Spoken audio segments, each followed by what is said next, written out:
আসসালামু আলাইকুম। Job seeker চ্যানেলের পক্ষ থেকে সবাইকে স্বাগতম। আমরা এবারের পর্বে একেবারে ৪৯ থেকে শুরু করে দশম বিসিএস পর্যন্ত সকল বিসিএসের যতগুলো লিটারেচার থেকে আসছে, ইংলিশ লিটারেচার থেকে প্রশ্ন আসছে, সবগুলো প্রশ্ন পড়ে ফেলবো। আমরা প্রথমে শুরু করছি ৪৯তম বিসিএস দিয়ে। প্রথম প্রশ্নটি আছে, কেবল আয়ের অভাব নয় বরং সামর্থ্যের অভাবই দারিদ্র্যের মূল কারণ। এটি অমর্ত্য সেনের কোন গ্রন্থ থেকে নেওয়া, বা এইটি কোন গ্রন্থের যুক্তি? এটা development of as freedom.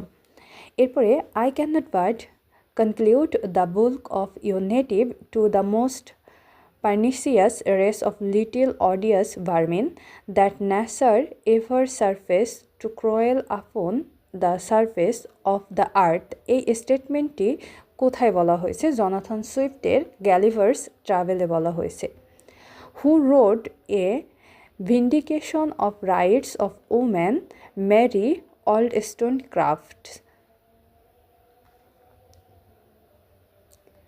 The play Englishman for My Money was written by William Hawksjohn. The novel Wuthering Heights was painted by the author under the pen name Ellis Bell. Ellis Bell pen নেমে এই authoring height বইটি লিখেছিলেন মূলত Emily ব্রন্টে। এখন আমরা ৪৮তম বিসিএসের সকল সাহিত্যের প্রশ্ন পড়ব। প্রথম যেটি আছে, the lord of the flies was written by William Golding. William গোল্ডিংয়ের এই যে লর্ড অফ দ্য ফ্লাইস, এটি একটি উপন্যাস। এটি মূলত বিংশ শতাব্দীর একটা বিখ্যাত উপন্যাস। এই উপন্যাসে মূলত মানুষের স্বভাব, সভ্যতা এবং অসভ্যতার যে দ্বন্দ্ব, সেগুলো নিয়ে লেখা হয়েছে এই লর্ড অফ ফ্লাইস নামক উপন্যাসে। Who compose the paradise lost? John Milton. Charles Dickens was an English novelist. Dr. Faustus is a tragedy by Christopher Marlowe. John Keats wrote Ode on Gracian Uran. John Keatsের লেখা Ode on a Gracian Uran। ৪৭তম বিসিএসের প্রশ্ন শুরু। এখানে ১৫টা question আসছিল। Neither A borrower nor a lender be for loan oft losses both itself and friend. অর্থাৎ হচ্ছে যে ঋণ দেয় এবং যে ঋণ নেয় সে কী করে, যে ঋণটাও সে হারায় ফেলে, যে দিচ্ছে, যে টাকাটা দিচ্ছে সেটাও পায় না, বরং এবং যে ফ্রেন্ডকে সে লোনটা দেয় সেটাও হারায় ফেলে। এই বিখ্যাত উক্তিটা হচ্ছে হ্যামলেট থেকে নেওয়া। হ্যামলেটের লেখক হচ্ছে শেক্সপিয়ার, যেটা শেক্সপিয়ারের একটা ট্র্যাজেডি নাটক হ্যামলেট। এরপরে যেটা আছে, the one act play riders to the sea was written by J M. Synge. অর্থাৎ হচ্ছে রাইডার্স টু দ্য সি, এই প্লের লেখক হচ্ছে জে.এম. সেইন। এটি মূলত একটা অন অ্যাক্ট প্লে, অর্থাৎ এক অঙ্ক বিশিষ্ট একটা নাটক। Who compose the elegiac poem Thyrsis? Thyrsis হচ্ছে ম্যাথু আনরোল্ডের লেখা একটা এলিজি, যেটা মূলত সে তার বন্ধু আর্থার হিউক্লফের স্মরণে এই থ্রাইসিসটা রচনা করছিল। তাহলে থ্রাইসিসের লেখক হচ্ছে Matthew Arnold. For gods sake hold your tongue and let me লাভ, এই লাইনটা কার কবিতা থেকে নেওয়া, কোন কবিতা থেকে নেওয়া হয়েছে? দ্য ক্যানোনিজাইজেশন থেকে নেওয়া হয়েছে, যেটা মূলত জন ডানের একটা কবিতা। Cowards die many time before their deaths, the valiant never taste of death but once. অর্থাৎ হচ্ছে ভীরুরা মৃত্যুর আগে অনেকবার মারা যায়, কিন্তু সাহসীরা একবারই মৃত্যুবরণ করে। এই যে উক্তিটা, এটা কোথা থেকে নেওয়া হয়েছে? এটা উইলিয়াম শেক্সপিয়ারের বিখ্যাত নাটক জুলিয়াস সিজার থেকে নেওয়া হয়েছে। The tragedy Samson Agonistes was painted by John Milton. অর্থাৎ হচ্ছে জন মিল্টনের একটা ট্র্যাজেডি নাটক হচ্ছে স্যামসং অ্যাজনিস্ট।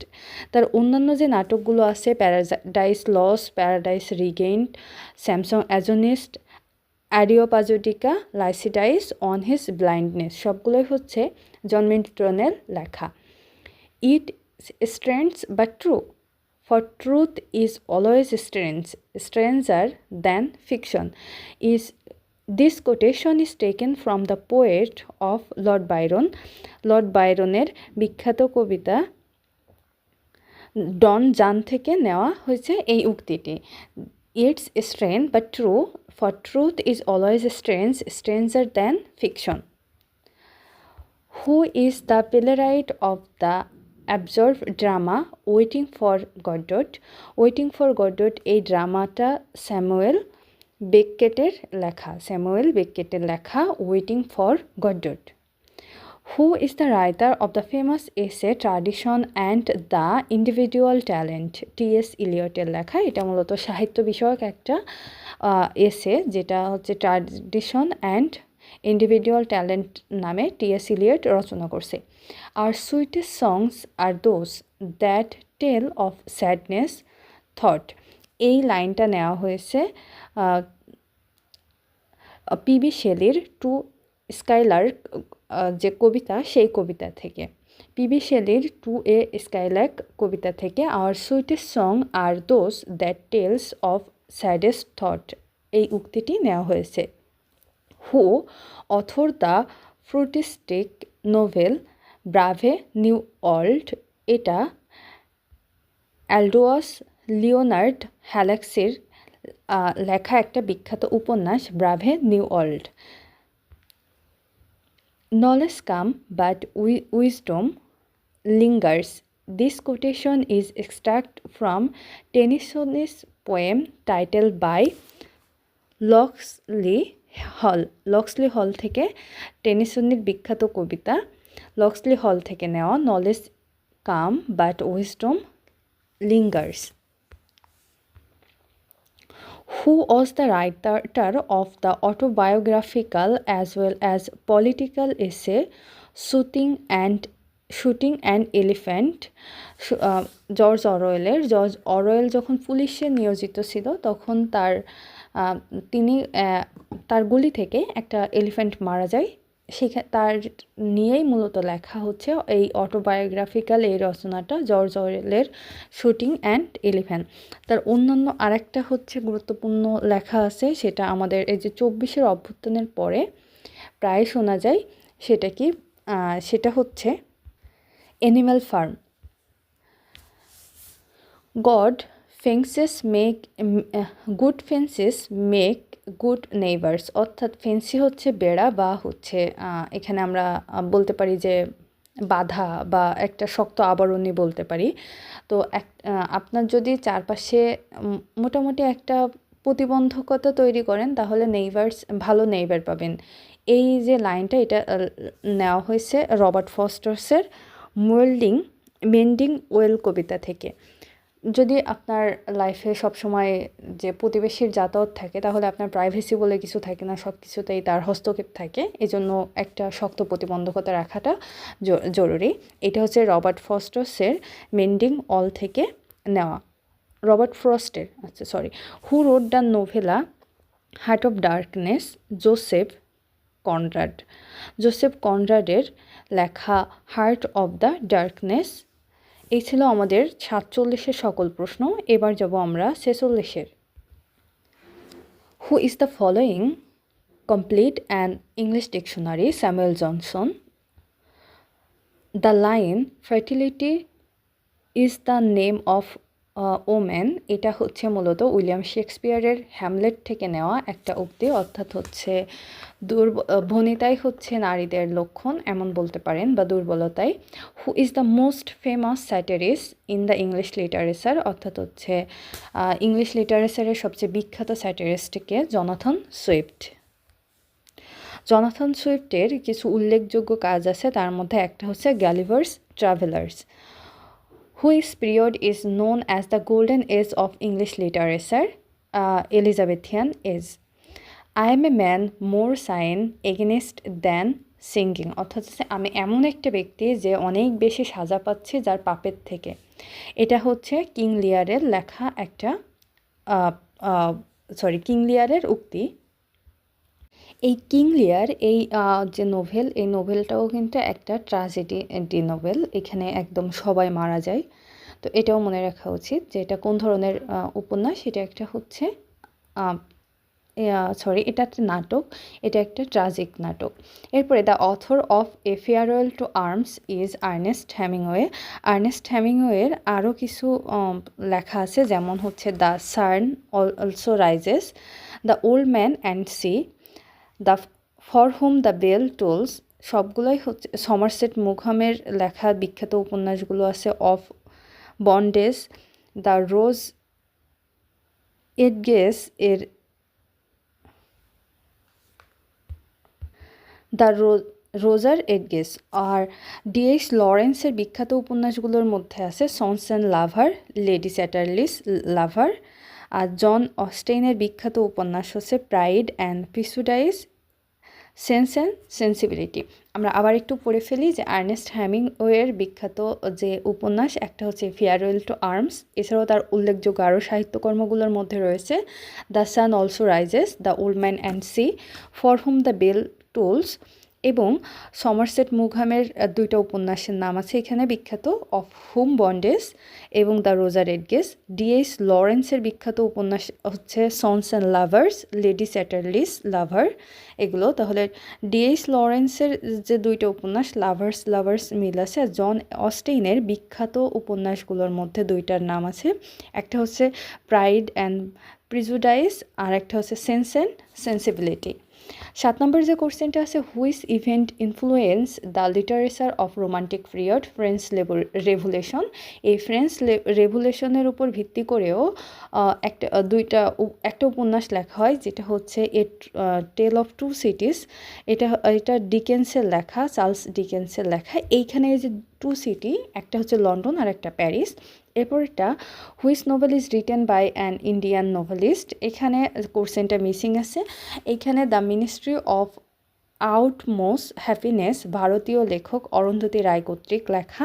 এছাড়াও the return of the native, এই উপন্যাসটি লেখা থমাস হার্ডির। থিং ফল অ্যাপার্ট হচ্ছে নাইজেরিয়ান লেখকের লেখা। আর হার্ট অফ ডার্কনেস লেখা হচ্ছে পলিশ ব্রিটিশ লেখক জোসেফ কনরেডের লেখা একটা ছোট উপন্যাস। এরপরটা আসি আমরা যে which is not a poetry form, টেল মানে গল্প, ব্যালেড হচ্ছে গীতিকা, সনেট এটা তো জানি 4 লাইন বিশিষ্ট, আর এপিক হচ্ছে মহাকাব্য। এখানে সবগুলোই হচ্ছে পোয়েট্রি ফর্ম। তো আমাদের 46 শেষ হলো, এবার আমরা চলে যাব 45-এর কোশ্চেনে।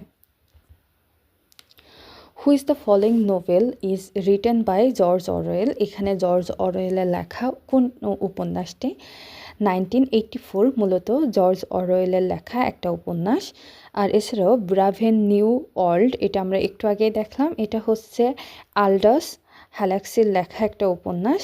এ ক্লক অর্গানস, এটা অ্যান্থনি বার্গেসের লেখা একটা উপন্যাস। For whom the bell tolls, এটি আর্নেস্ট হেমিংওয়ের লেখা একটা উপন্যাস।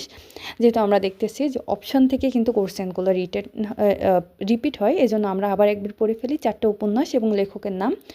1984 হচ্ছে জর্জ অরওয়েলের লেখা একটা উপন্যাস। ব্রাভেন নিউ ওয়ার্ল্ড অ্যালডোয়াস হ্যালাক্সির লেখা একটা উপন্যাস।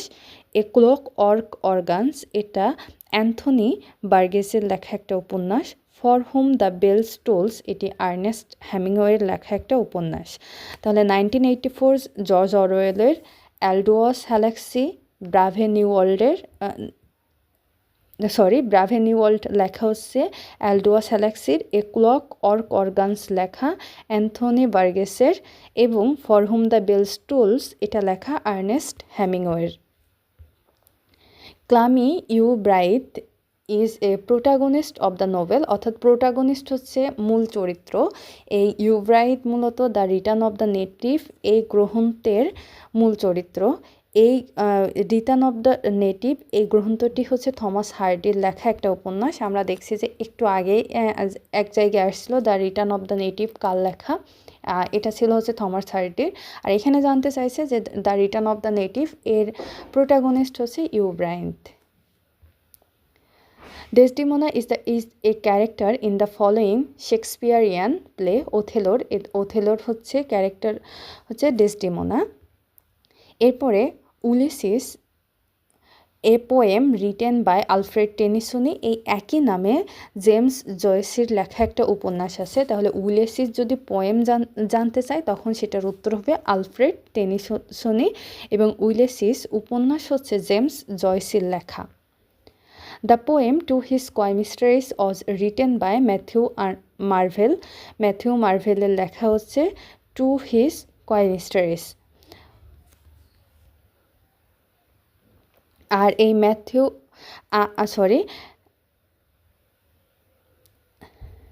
এই মার্ভেল একজন মেটাফিজিক্যাল কবি। অ্যান্ড্রিউ মার্ভেল ইনি একজন হচ্ছে ম্যাথিউ না, অ্যান্ড্রিউ মার্ভেল ইনি একজন metaphysical poet who wrote the poem Ozymandias. P B শেলির রচনা হচ্ছে ওজিমেন্ডাস। তার আরও অনেকগুলো কবিতা আছে, তবে এই ওজিমেন্ডাসের একটা বিখ্যাত উক্তি, my name is Ozymandias, the king of king, look my works, ye mighty and despair. John Donne was compose by, এখানে জর্জ গর্ড বাইরন বা লর্ড বাইরনের লেখা। জন ডান একটা বিখ্যাত কবিতা। দ্য ক্যারেক্টার এলিজাবেথ ব্যান্টি, এটা কোথায় অ্যাপিয়ার্স হয়েছে বা কোন উপন্যাসে আসছে? এটা মূলত জন অস্টেইনের লেখা প্রাইড অ্যান্ড প্রিজুডাইস এই গ্রন্থে এলিজাবেথ ব্যান্টি এই চরিত্রটা আসছে। এই উপন্যাসটা জুড়ে মূলত এলিজাবেথ বিয়ে করবে কি করবে না এই সিদ্ধান্তহীনতা নিয়েই মূলত এই উপন্যাসটা এগিয়ে গেছে। Who is not a Victorian poet, William Wordsworth. তিনি মূলত একজন হচ্ছে রোমান্টিক এজের কবি। তার যে লিরিক্যাল ব্যালেডস যে উপন্যাসটা আছে এটা 1998 সালে প্রকাশ হওয়ার সাথে সাথেই রোমান্টিক যুগের সূচনা হয়। এজন্য উইলিয়াম ওয়ার্ডসওয়ার্থ একজন রোমান্টিক যুগের কবি।